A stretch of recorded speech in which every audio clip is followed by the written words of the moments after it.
Демалыс күнін керемет өткізгендер кім десе, әрине алматылықтар дер едім. Себебі Ару қала тұрғындары сенбі күні әдеттегідей Музон телеарнасы, Бизнес FM радиосы және Сентай Мол ұйымдастырған кешке келіп көңіл көтерді.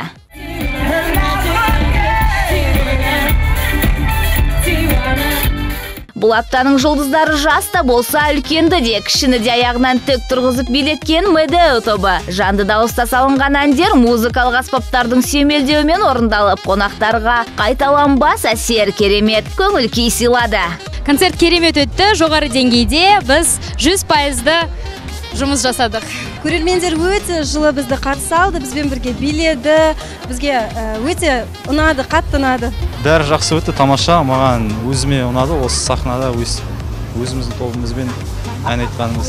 Концерттік шара Гаухар Саттарова мен Степс тобының өнерімен жалғасты. Қызу кештің соңы романтикалық әндерге ұласып салқын кешті. Ән арқылы берілген сезімдер жылыта түсті. Это было просто здорово. Өте керемет болды концерт. Біз ойлағаннан да жоғары деңгейде өтті. Келген қонақтармен бойымызда күш-қуатымызбен алмастық деуге де болады. Ризамын, сахнаны сүйеміз. Дәл осындай жерде әртүрлі әншілерді, түрлі бағыттағы ән тыңдауға мүмкіндік берген ұйымдастырушыларға алғысымды білдіремін. Потрясающие концерты. Я хочу еще раз поблагодарить организаторов. Орындаушылар да риза, тыңдарман алғысы да шексіз. Әрбір көрермен концертті ерекше бағалап, орындаушылардың шабытын жарықтатты.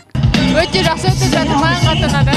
Осы жерде осы жаққа келгенде мен бір адреналинді аламын, өйткені маған мен өзім музыкантпын. Керемет күткендей, даже күткеннен де көп.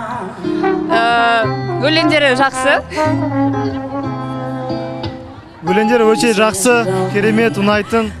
Сол үшін келдік демалысқа. Әрі қарай диджей Гасан мен би кешіне қалғандар алдағы аптаға толықтай жететін күш-қуат алып белсенді демалыстың рахатына бөленді. Келесі аптада дәл осы жерде Музон телеарнасы қала тұрғындары мен қонақтарын асыға күтеді.